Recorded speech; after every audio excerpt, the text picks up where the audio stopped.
Amen. J'espère que quelqu'un a été salué. Sinon, vous levez votre main et je vais vous saluer. Dans la maison du Seigneur, personne n'est incognito. Dieu vous connaît. Si vous venez pour la première fois, Dieu vous connaît, il connaît votre vie. Vous n'avez pas besoin de raconter aux autres votre vie. Dieu le sait.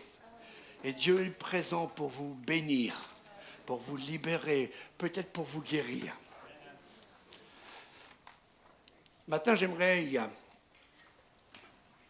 vous transmettre un message qui peut-être être un message qui bouscule. Enfin, moi, il m'a bousculé. Et je ne peux donner que ce que le Seigneur me donne. Et je voudrais faire quelques lectures avec vous dans la parole de Dieu. Le premier verset, c'est le verset 30 de l'évangile de Jean, au chapitre 14. Il est sur l'écran, où Jésus parle à ses disciples. Et il sait qu'il approche, je dirais, du climax de son ministère sur terre, de ce don de sa vie.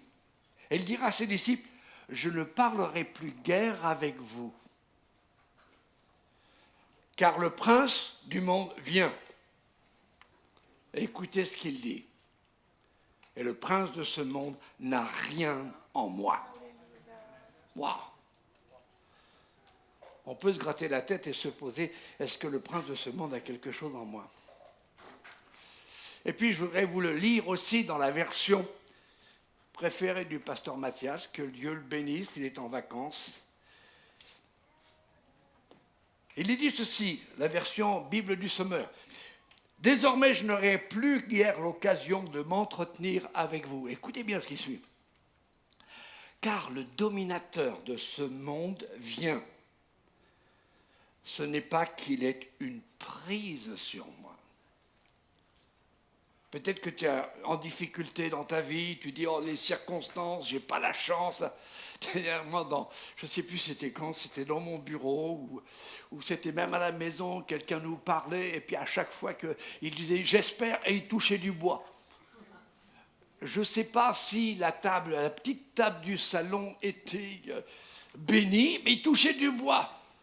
Moi, je ne touche pas du bois, je touche le Seigneur. Et s'il savait ce qu'il y avait là, dans la petite table, vous voulez le savoir? Non, vous le saurez. Non, ce n'est pas les bonbons. C'est ce que tu aimes, François, c'est les biscuits apéritifs. Maintenant, vous connaissez ses faiblesses. Et écoutez aussi dans la version que j'aime beaucoup, une version américaine, mais je vais vous la donner quand même en français, même si certains peuvent parler très bien anglais. Il dit ceci, le message. Je ne vais plus vous parler beaucoup comme ça parce que le chef de ce monde sans Dieu, le chef de ce monde sans Dieu, Dieu sur de côté, est sur le point d'attaquer. Et voilà ce qu'il dit à ses disciples. Mais ne vous inquiétez pas. Il n'a rien contre moi, il n'a aucun droit sur moi. Et si tu es un enfant de Dieu, le diable n'a rien contre toi. Amen. Oh là, c'est moins sûr. Il n'a aucun droit sur toi. Amen. L'apôtre Paul écrira aux chrétiens de l'église d'Éphèse, au chapitre 4, versets 26-27. Et je pense que tous on est concernés. Il n'y a personne qui est exempté. Si vous vous mettez en colère, quelle est la dernière fois que tu t'es mis en colère? Il n'y a pas longtemps. Eh bien, si vous vous mettez en colère, ne péchez point. Que le soleil ne se couche pas sur votre colère et ne donnez pas accès au diable. Chaque fois que, j'allais dire quelque chose, à chaque fois que tu rouspètes, ou tu mets en colère, ou tu es en colère contre quelqu'un, tu ouvres la porte à l'ennemi. Et ce matin, j'aimerais vous parler sur ce thème, parce que j'ai ressenti dernièrement, en méditant certains passages, que notre ennemi à tous, le diable, le prince des ténèbres, il sait que son temps est compté. Et son seul but est d'entraîner avec lui un maximum de personnes dans sa perte. Sachant ceci, l'apôtre Pierre dira que le diable rôde comme un lion, rugissant, cherchant qui il dévorera. Et lorsque je regarde et je prie pour certaines situations, certaines positions, je sais que l'ennemi, le dominateur, le chef de ce monde, sans Dieu, s'en prend à l'Église. Il s'en prend aux familles. Il s'en prend à votre famille. Il s'en prend à ceux qui vous sont chers. Il s'en prend au foyer. Il s'en prend aussi à notre pays de France. Il s'en prend à l'Europe. Il s'en prend au monde. Et est-ce que, c'est le thème ce matin, est-ce que nous donnons accès à l'ennemi? Ne donne pas accès à l'ennemi. Le fait que nous soyons des enfants de Dieu, que nous sommes héritiers de Dieu, co-héritiers de Christ, n'atomise pas notre adversaire. C'est un mot que beaucoup scientifiques, être atomisé, c'est-à-dire pulvérisé. Il est toujours en action. Il multiplie ses attaques tous les jours et sans relâche. Il veut regagner tous ceux qu'il a perdus à cause de la croix du calvaire. J'ai bien aimé tous les chants, maintenant ça parlait de ce que je veux dire. Je crois que Rachel a mis, disons, un traceur sur ma Bible. Et elle a deviné ce que je devais prêcher, mais je pense que c'est surtout le Saint-Esprit qui lui a dit « Fais chanter cela ». Et digne est l'agneau. Parce que c'est lui qui a vaincu Satan. J'aimerais vous dire ceci. Ne donne pas accès à l'ennemi. Pourquoi? Parce que l'ennemi est persistant. Le diable ne se décourage pas. Et ne perd jamais espoir, car il est toujours en activité. Et lorsqu'il échoue, comme il l'a fait avec Jésus, il attendra une autre occasion. Lui ne prend pas de vacances. Je parlais justement avec un ami là, qui est là, avec Franck, connaissance depuis des années. Et il dit, je me souviens, ton père avait dit, le diable n'est jamais en vacances. Sauf. Comment ça? Il prend des vacances? Oui, il prend des vacances quand tu fais son œuvre. La Bible dit qu'il est l'accusateur des frères. Et quand tu commences à accuser les uns et les autres, quand tu commences même à parler au Seigneur de une telle qui t'a dit une méchante chose, un tel qui t'a dit ceci, quelqu'un qui t'a fait un croche en jambe spirituellement, et puis et tu es en train d'accuser devant le trône de Dieu ton frère, ta sœur, ton prochain, alors qu'il a dit aimer notre prochain. Jeudi dernier, le pasteur Mathias a prêché sur encore comment être disciple, d'aimer Dieu, d'aimer l'Église, d'aimer son prochain. Mais Jésus aussi a ajouté, aimez votre ennemi, aimez ceux qui vous font du tort, aimez ceux qui vous ont envoyé des petits trucs pas très agréables. Et nous faisons son travail, nous le mettons en vacances, le diable, alors que lui, il continue son travail. Notre rôle, en tant qu'enfant de Dieu, n'est pas d'accuser, mais de résister à Satan, de ne pas donner accès au diable, en se laissant influencer pour faire comme lui. Nous avons été sauvés, nous avons été graciés, nous avons été libérés, dans le seul but que nous soyons une bénédiction pour tous ceux que nous rencontrons. Nous sommes censés faire les œuvres de Jésus, pas ceux du diable. Alors peut-être certains pensent à certains personnages, ouais, mais ceci, cela. La Bible te demande de prier pour ceux qui sont au-dessus de nous, de ceux qui nous gouvernent. De prier aussi pour ceux qui ont la responsabilité d'enseigner l'Église. De prier pour ceux qui servent.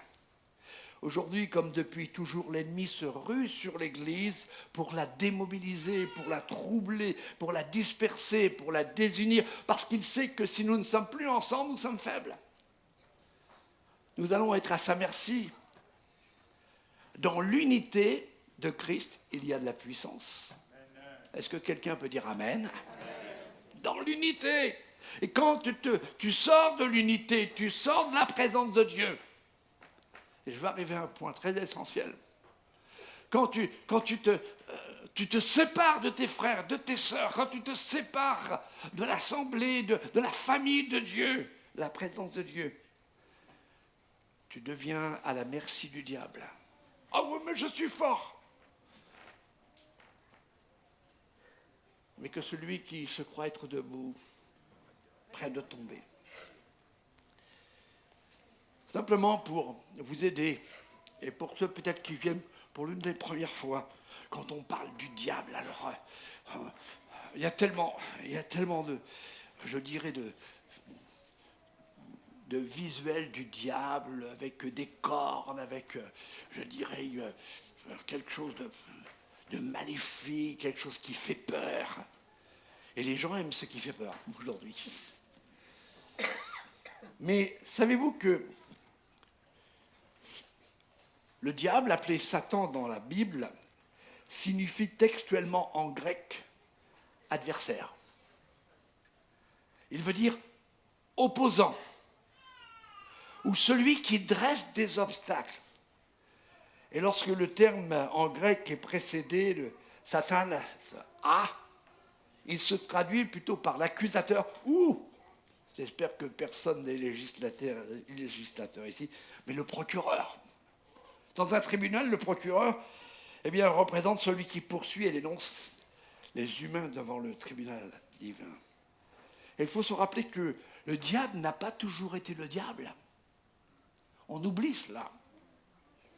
Autrefois, il était le chérubin, l'ange le plus haut dans la hiérarchie du ciel, responsable de la louange. Et par orgueil, à un moment donné, il a regardé le trône de Dieu. Il a dit, j'ai plus besoin de lui, je veux prendre sa place, je veux renverser ton royaume. Il s'est rébellé contre Dieu dans le but d'égaler sa puissance, entraînant d'autres anges dans sa chute qui sont devenus des démons. Il est couramment identifié à Lucifer, qui veut dire porteur de lumière, mais ça avant sa rébellion, avant sa chute. Il personnifie la tentation, la tromperie, la perversion de l'humanité. Vous vous rendez compte qu'il dirigeait la louange et l'adoration dans la présence de Dieu. Et cette présence dans laquelle nous sommes est sainte, sans aucune impureté. Mais voilà, il est tombé. Et vous savez pourquoi il est tombé? Lorsqu'il a cessé d'adorer Dieu. Et je pense qu'il y a un avertissement. Quand le peuple cesse d'adorer Dieu, et nous sommes venus adorer Jésus notre Sauveur et Seigneur, Dieu notre Père, alors pour ceux qui cessent d'adorer Dieu ou qui le font quelquefois par routine, comme une liturgie, et non avec passion, avec amour, avec gratitude, avec reconnaissance. Quand nous faiblissons dans notre culte pour Dieu, dans notre fidélité envers celui qui nous a tout donné en Jésus, nous donnons accès à l'ennemi, à notre vie, à notre cœur et à nos pensées. Je pose la question, personne n'est obligé, je veux personne répondre, mais réfléchissez. Ça vous arrive quelquefois de ne pas vous sentir louer le Seigneur. À cause des circonstances, à cause peut-être d'un découragement, d'une déception, à cause peut-être de friction à la maison. Eh bien, lorsque nous n'adorons plus le Seigneur, nous nous adorons nous-mêmes. Oui, mais c'est elle, oui, mais c'est lui. Voilà, c'est ça. Tu veux toujours avoir raison, donc tu veux être ton Dieu. Moi, je ne peux jamais commencer une journée sans louer le Seigneur. Et déjà dans mon lit, je remercie le Seigneur de ce que je suis en vie. Ah oui. Est-ce que vous êtes conscient que c'est une bénédiction que vous soyez en vie ce matin? Que vos deux jambes vous aient permis de monter les marches et d'entrer dans l'assemblée, dans la famille de Dieu, pas dans le bâtiment. Vous êtes réveillés ce matin? Vous avez pu respirer? Oh, peut-être que certains disent « Ouf, je sens la vieillesse me gagner. » Ben non, ne donne pas accès au diable. Seigneur te dit qu'il va te rajeunir comme l'aigle. De la première marche, tu vas sauter pour arriver déjà à ta place. Il est parlé des veaux qui sortent de l'étable en dansant. Permettez-moi de dire, et je le dis avec autorité, une autorité spirituelle, il n'y a rien de bon dans notre ennemi. Aucun signe de repentance, aucun signe de regret de ce qu'il fait. Il n'aura pas regretté d'avoir essayé d'usurper l'autorité de Dieu. Ce Dieu parfait, tout-puissant, ce Dieu d'amour. Et quand il a cessé de se soumettre, de sortir du périmètre que Dieu lui avait donné, il n'a plus été Lucifer, l'ange de lumière, mais il est devenu le prince des ténèbres, prince des démons, ange déchu avec lui. Voilà pourquoi il faut connaître notre ennemi. Et à chaque fois que tu as une baisse de température spirituelle, à chaque fois que tu te sens là, tu n'as même pas envie de prier, tu n'as même pas envie d'ouvrir ta parole, sache que c'est une attaque de l'ennemi. Il veut absolument, absolument que tu te sépares de Dieu, que tu deviennes, je dirais, indépendant de Dieu. Mon frère, ma soeur, mon ami, n'oublie jamais que Dieu t'a voulu pour être au centre de ses intentions. Et les intentions de Dieu sont bonnes, parfaites. Elles sont bonnes. Dieu veut le meilleur pour nos amis, je dirais pour notre vie, pour notre famille. Et si nous prions aussi pour le pays, nous bénissons le pays, parce que la bénédiction de Dieu viendra sur le pays. Amen. Les intentions de Dieu sont bonnes. Je voudrais continuer pour vous montrer qui est réellement notre ennemi. Celui, quelquefois, inconsciemment, nous donnons accès. La nature du diable, c'est le mensonge. Il est menteur. Il est séducteur. Il est manipulateur. Dans une des versions, il est parlé de dominateur. Il est voleur. Il est meurtrier dès le commencement. Il vient pour égorger, il vient pour détruire, il vient pour semer le trouble dans la famille, entre époux, entre épouses, entre parents et enfants.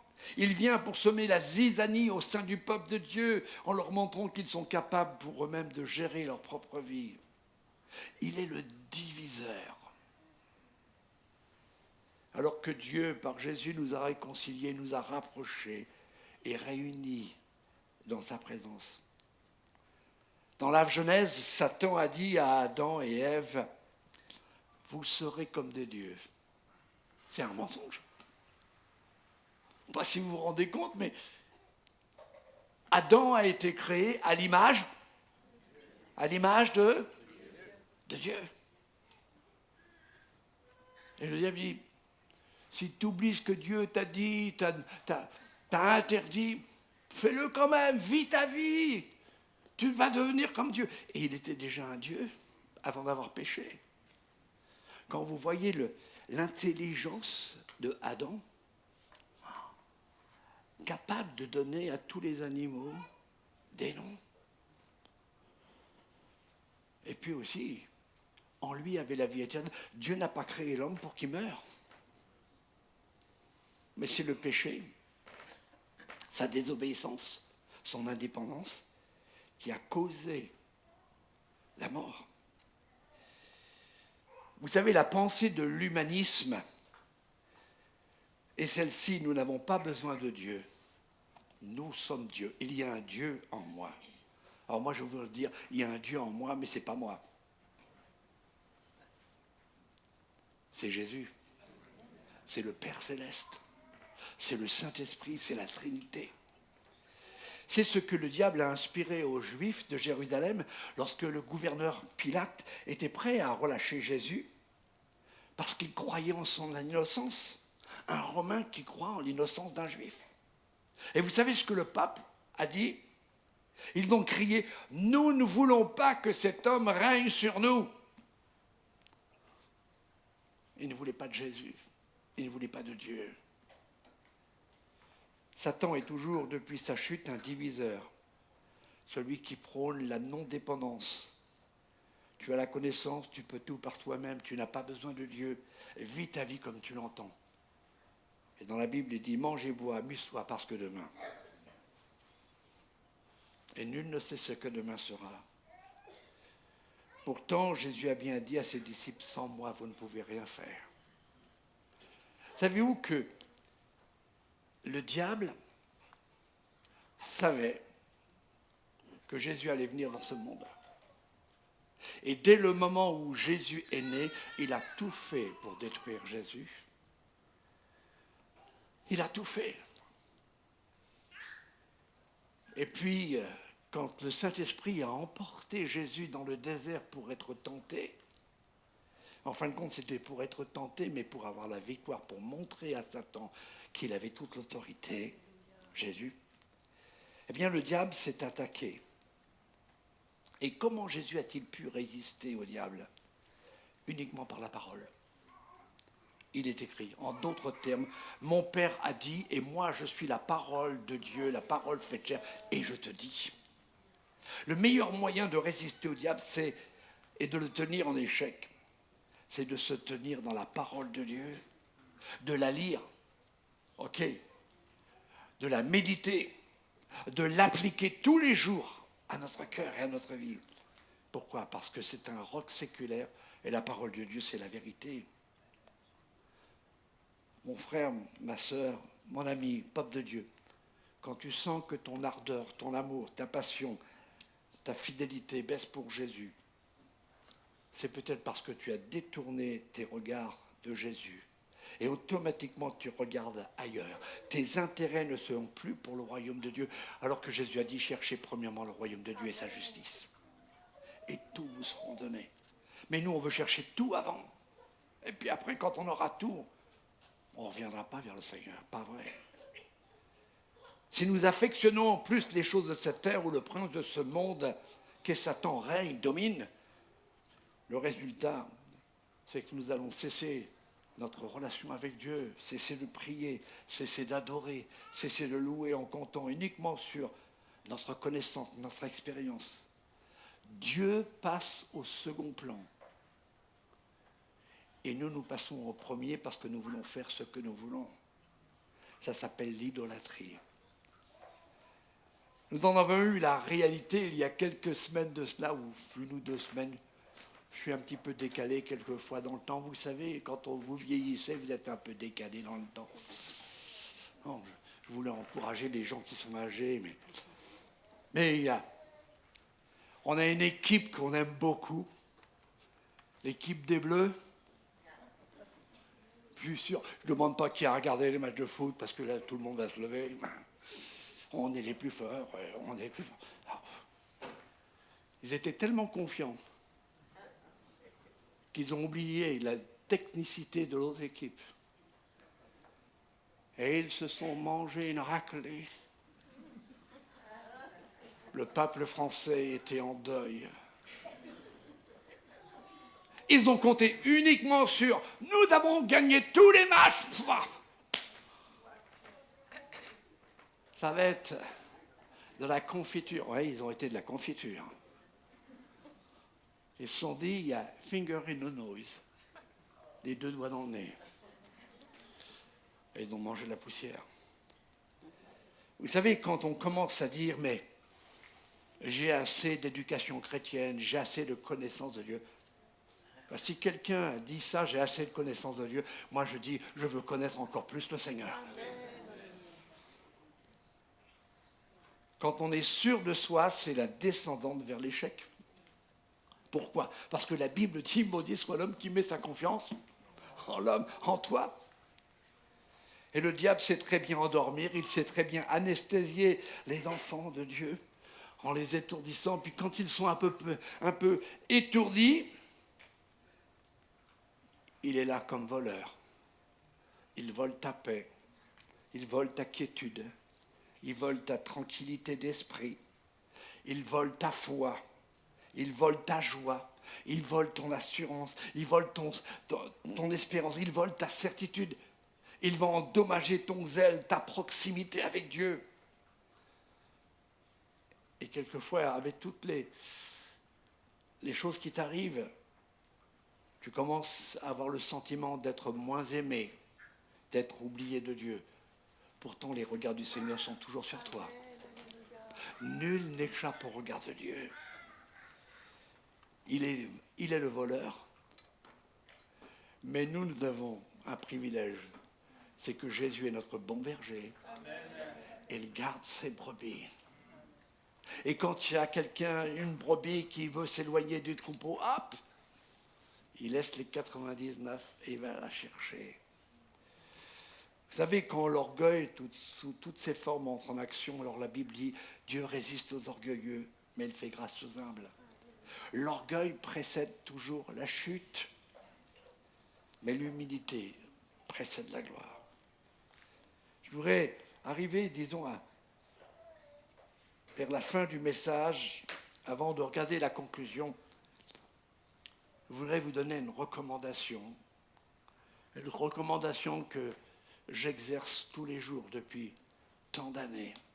Et cette recommandation ne me fait jamais défaut. Ne commencez jamais une journée sans avoir, en premier lieu, demandé l'aide de Dieu. L'assistance du Saint-Esprit, son discernement pour que nos yeux soient ouverts sur les pièges de l'ennemi. Maintenant, je vous souris, parce que ce que je vais vous dire est une vérité. Si tu es attaqué par le diable, c'est que tu le déranges. Ah, ça y est, il y en a qui sourient. Il y en a deux, il y en a certains, ils ont des crampes dans la mâchoire. Si tu es attaqué par le diable, c'est que tu le déranges, c'est que tu es devenu une menace. Par contre, si le diable te laisse tranquille, tu es en danger. Vous direz, mais on ne va pas chercher les attaques. Non, elles vont venir toutes seules, t'inquiète pas. Paul écrira une lettre aux chrétiens de Colosse, une ville située dans la vallée de Lycos, à 18 km à l'est de Laodicée. Et il dira, maintenant, rejetez tout cela. Colère. C'est drôle que la colère revient toujours. Il y en a qui se mettent en colère. Oh, vous êtes déjà... Ah, merci Jean-Claude. Il est le seul que Dieu a pardonné. Et vous, pasteur, ça vous arrive en colère? À être en colère? Ouais. Ça m'arrive. Et le Saint-Esprit vient me dire, pas bien, pasteur. Pas bien. Et automatiquement, le Saint-Esprit me reprend. Rejetez tout cela, colère, animosité, méchanceté, calomnie, paroles grossières qui sortiraient de votre bouche. Puis il dit, ne mentez pas les uns aux autres. Vous qui avez dépouillé la vieille nature et revêtu de la nouvelle nature qui se renouvelle en vous d'une pleine connaissance selon l'image de celui qui l'a créé. Rappelez-vous ce texte dans Jean 14,30. Le prince de ce monde vient, mais il n'a rien en moi. Est-ce que ce matin, tu désires prendre cet engagement et dire, le diable n'a plus rien en moi, mais il va le faire que si Jésus a toute la place. Toute la place. Paul dira, ne donnez pas accès au diable. Il est l'instigateur à la révolte, à l'insoumission. Son désir, c'est que les enfants de Dieu perdent leur potentiel en Jésus, en les amenant toujours à se plaindre. Non, ici, il n'y a jamais personne qui se plaint. Combien le diable se frotte les mains quand vous ne respectez pas ce que Dieu a dit dans sa parole. Combien le cœur de Dieu est attristé lorsque nous pouvons parler mal de ceux qui sont au-dessus de nous. N'entrons pas dans le jeu de l'ennemi, mais corrigeons le tir. Comme nous dit un vieux cantique, je ne me rappelle plus du chant, mais peut-être que les anciens connaissent ce cantique. Dans les ailes de la foi, serrons nos rangs autour de notre maître. Il y en a qui ont fait l'armée. Ah, il y a quand même quelques élus, c'est bien. Les d'autres, vous êtes passés au travers du filet. Hein. Mais vous êtes dans l'armée de Christ. Serrons nos rangs autour de notre maître. Soyons unis. La victoire est à nous. Par notre amour, faisons à tous connaître notre Dieu. Faisons connaître notre Dieu qui est bon, qui est doux. Et le cœur nous dit, frère, son nom est amour. Frère, son nom est amour. C'est important de décider de ne plus porter ce que le diable veut que nous portions. Mais comme nous l'avons vu un jeudi soir, que nous portions vraiment les fruits de l'Esprit Saint. Je termine, c'est la conclusion. Nous avons le choix.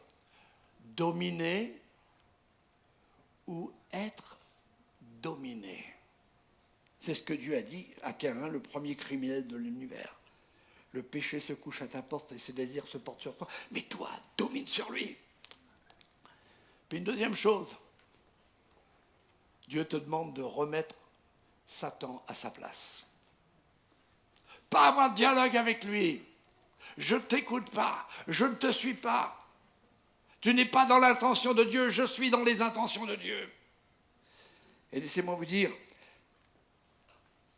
si le diable est un destructeur, Jésus est l'effaceur de toutes nos mauvaises actions. Il les efface. Si vous avez confessé vos péchés, il est fidèle et juste pour vous les pardonner. Si nous disons que nous n'avons pas péché, nous nous séduisons nous-mêmes. L'esprit du diable, la séduction. Et la vérité est pour nous. Et puis, une autre chose qu'il faut faire pour remettre le diable à sa place. Résistez-lui avec une foi ferme. Résistez-lui. Ne vous laissez pas ébranler, ne vous laissez pas bousculer. Et puis une autre chose qui est extraordinaire, soumettez-vous à Dieu. Amen. Ma vie est soumise à Dieu. Dans notre foyer, ma femme sait que je suis soumis à Dieu.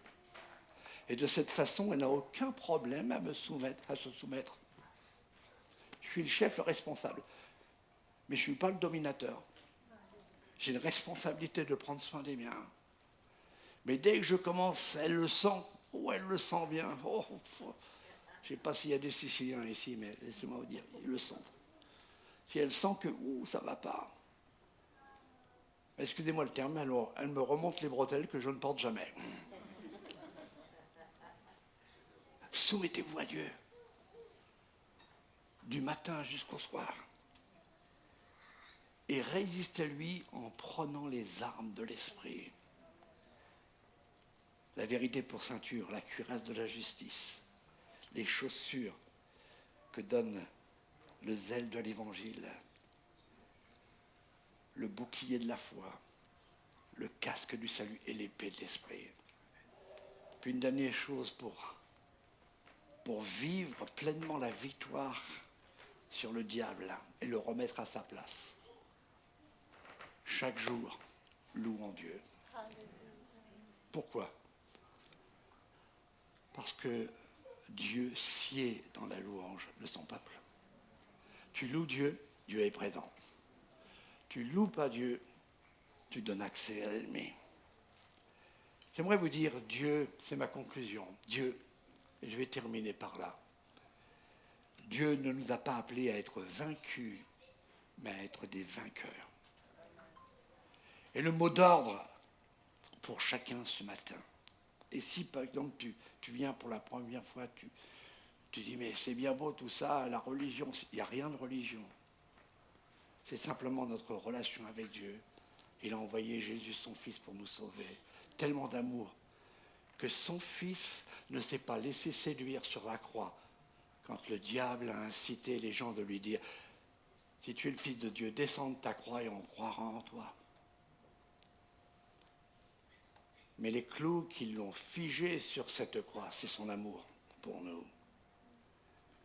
Et il t'aime tel que tu es. Il t'aime, peu importe d'où tu viens, peu importe tes actions.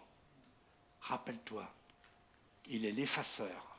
Le sang de Jésus peut nous purifier. Ne donne plus accès à l'ennemi. Je voudrais vous inviter, si vous le voulez, à réfléchir quelques secondes.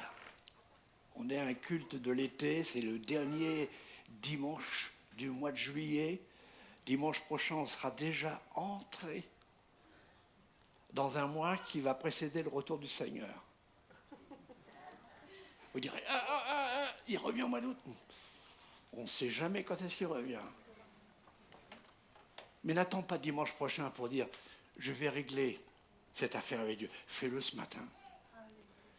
Dieu veut que tu sois un vainqueur et que tu ne sois pas vaincu, que tu ne sois pas dominé, que tu ne sois plus séduit, que tu ne sois plus volé. Parce que c'est ce que le diable veut faire dans ta vie, dans ta famille. Pour ceux qui sont intéressés, au mois d'octobre, nous reprenons l'école biblique et nous commençons ce cours avec l'anthropologie et j'avais écrit ce petit fascicule, j'en ai amené quelques-uns ce matin. Connaissez bien votre ennemi. Et quand vous le connaissez, vous ne donnez plus accès à l'ennemi. Qui, ici, sachant que cet après-midi ou ce soir, des voleurs vont venir dans votre maison, vous allez vite rentrer pour leur préparer l'apéritif. C'est insensé. Vous savez qu'ils vont venir. Vous n'allez pas fuir. Vous allez appeler la gendarmerie, vous allez appeler la police. Ou si vous avez une police, je dirais, de voisinage, vous allez ramasser tous vos amis. On va les attendre de pied ferme. Laissez-moi vous dire, et je ne suis pas un prophète de malheur, mais dès le moment où tu vas sortir de cette assemblée, le diable viendra frapper à ta porte. Envoie Jésus lui ouvrir la porte. Il ne pourra pas passer. Envoie Jésus. Et dis au diable, comme Jésus a dit, en moi tu n'as rien, parce que je donne ma vie à Christ.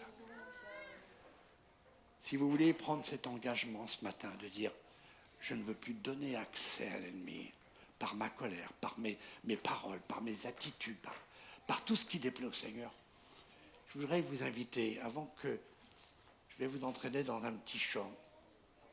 Certains, ça va rappeler peut-être leur jeunesse, mais je voudrais vous inviter à vous lever à votre place, mais sans aucune obligation. Pour les anciens, vous êtes fatigués, vous pouvez rester assis, mais je voudrais vous amener à mettre votre main sur votre poitrine, sur votre cœur, et commencer à dire au Seigneur, jamais plus je veux donner l'accès à l'ennemi. Si le diable vient frapper à ma porte, c'est Jésus qui sera derrière la porte. Et le diable craint Jésus. Et le diable craint les chrétiens qui louent le Seigneur, qui adorent le Seigneur. Parce qu'il sait que dans l'adoration, Dieu est présent. Mon frère, ma soeur, mon ami, qui que tu sois, donne à Jésus toute ta vie. Qu'il soit le premier servi. Que tes premiers intérêts soient d'abord le royaume de Dieu. Seigneur, je prie et je bénis cette assemblée. Je veux vraiment bénir cette assemblée et je veux prier pour ceux qui ont peut-être des difficultés, peut-être qui sont attachés à certaines choses.